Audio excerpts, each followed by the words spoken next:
Welcome to 2019 on the first Q&A show. Flanners, welcome. Happy New Year. Welcome Thank you. to the Happy New Year. New Year to you, although Happy I New did Year. see you yesterday morning, which was very nice. Yes, it was good. Celebrate hard, or you... No, probably the quietest New Year's Eve I've ever had, I think. I was in bed by 10:30, so happy days. Wow.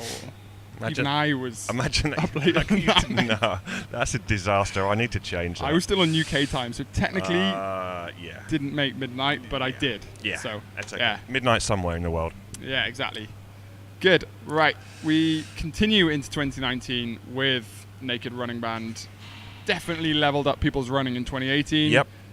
We need you to get one so you can level up your running in 2019. Inner Fight 15 for your discount code. And we have something new. It's called Ultra X. And it's an Ultra coming to the UAE.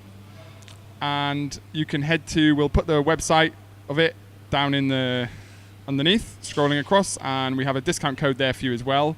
So if you're interested in doing an Ultra, I think it's 50k, here's the one to do. Get into it. There we go. Good few questions this week. I think people have we've obviously had the last 2 weeks of shows were sort of special ones, as it were. We've got some good questions Yes, this week, we do. so let's get into it. Yep.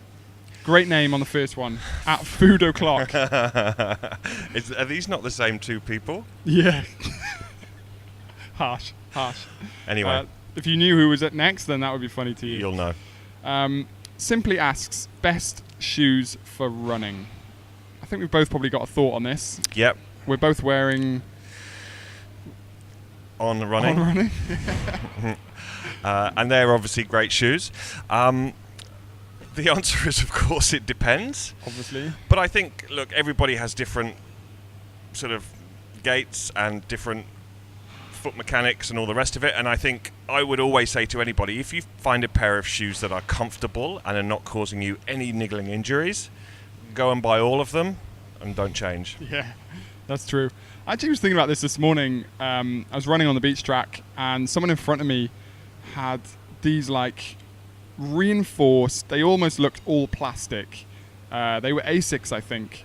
And they were like they were like a moon boot. And I just thought, you're running in a plasticast. Yeah. And like, it made me then think, I wonder how she's gone through the process of ending up with those. And she'll have gone to a running store and they'll have said, are you pronate? Which everyone does, because that's how the foot's designed to work.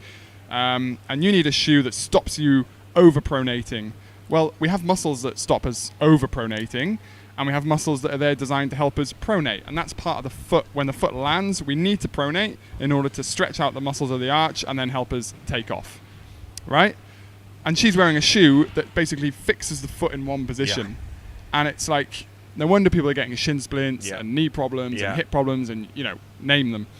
So the best shoes for running, like you say, it completely depends on how you feel. But more importantly is, how are you preparing your feet to run? Because that's the key. And I think that's one thing we really love about the On shoes, is they're a nice, like, neutral shoe that let our foot move how we want to. And all they've added in is it's like landing on sand and taking off on tarmac, which what that means to me is you can do more volume with these shoes. Yeah. And I think, now I was talking about this book the other day, and it's a great book for anybody to read called... Come on, mate. This book. Running Shoes for Dummies? No. Oh, man, and now it's gone. Christopher McDougall, Born to Run. Born to Run. Yeah. And it actually talks about the advent of sort of running shoes and how the level of cushioning has got bigger and bigger and bigger as time has gone on, and runners are getting more and more and more injured. So there's something in that as well. More people are running, mate. That's the thing with that. More people are running Possibly. badly. Yeah. Because the internet allows us to give out more questionnaires. Right. Yeah, no. You're exactly right. I believe you on that one as well. So that's our thoughts on that, I think. Cool. Next one, at Chris O'Baker, who we also think is at Food O'Clock, maybe. What is your all-time favourite triathlon coach, and what is your favourite bike workout? The second part to that question's good. The first part... Well, I mean, apart from Tom Walker... He did say we can't name each other. Who's my obvious candidate. Yeah. My personal favourite triathlon coach is Brett Sutton. And I think he's a guy who comes from a background of not a lot of science, but proven results. And that's what we're all after, right? I think that's the bottom line. And I follow a lot of his methodologies, and I totally agree with a lot of the stuff that he talks about. So sort of over-geared, heavy-geared bike riding for age groupers, etc. My favourite bike workout is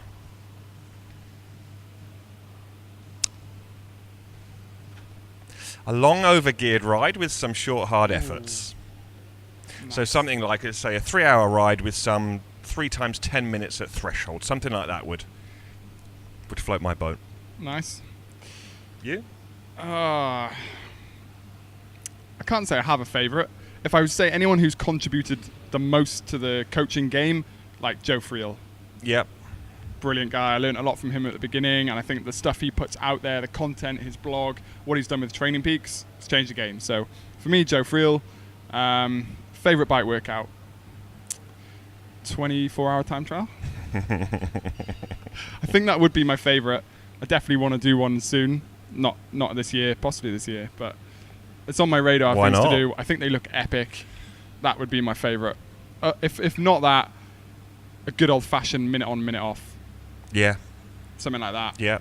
Anyway. Over-under's also very good. Yeah. There's loads. Just ones that you enjoy would be the crap answer. Yeah. Good. Next one, at Tarek.Jabby. I can't seem to do well with gels. Would the Stealth Secret Training carb drink do the trick, or do I have to gel it out? Tarek specifically asked about the new Stealth drink that's come to UAE. If you know us and are in part of the Inner Fight Endurance crew, you'll know that we're very fond of this brand. Yep. Personally done a lot of work with them the past 5 years. That's pretty much all I used in the UK. Because actually their gels get on with me really well. Yeah. And I think it's down to the way they mix it. So it's mixed with sticky rice starch and fruit puree. So that tends to sit a bit nicer with people in their stomachs. And he also adds in a few things that help settle the stomach as well. The owner, Tim, is an absolute brain on this stuff. Yeah. Unreal with it. However, he does say the carb drink, if you can carry enough of it, will do the trick just fine. Yeah. But that's going to be the problem, especially knowing Tarek, and he's sort of gearing up, I think, for a marathon. And if you assume that you're going to want something in the region of 60 grams of carbs per hour, that's a lot of drink to carry. Yeah. So I would try and find, I think gels, most people have gels that they really get on with, and most people have gels that they really don't get on with. So I think it might just be more of a case of sort of testing a few different gels and seeing which ones you can find to work with. Yeah. Try them out, see how you go. Yeah. Cool. Last question from RX Lama K. I want to do a sub 45 minute 10K. In my training runs, I normally feel comfortable after 2 to 3K. What's the best way to start fast and end fast? And then second part to that is, should I go out? She runs 10K once a week. Should she go out and try to run as fast as she can for 45 minutes and hope she reaches 10K? Or should she run 10K as fast as she can and try and do it under 45 minutes each week? Go for it, mate. Neither of those is the short answer. I think having an understanding of where your sort of threshold sits at, so that you're not above it from minute 1 on race day, because that doesn't last and it doesn't end well. And I would, it's the age-old thing. I would split your training into some aerobic stuff, genuine aerobic stuff, zone 2, to build that aerobic platform. I would do some threshold sort of development sessions. So as a great example, you might do, if your goal is for 4:30 a K pace, you might do 6 times 1K at somewhere between 4:20 and 4:30 per K. And how you can scale that or escalate it is to just reduce the rest interval in between your efforts. And some tempo work at something that would be just a little bit slower than your 10K goal race pace. Because if that feels really hard at, say, 4:45 a K pace, then probably for a 45-minute 10K is not on. Yeah, realism. So it's like if it's if 45 minutes is a realistic time, doing something of those 3 sessions would really help. Yeah, and in terms of the feeling comfortable after 2-3K, do a warm-up. Yeah. Proper warm-up. Yeah. People really ignore that. And don't redline it from the start, because it will not end well. See you next week. Cheers, guys.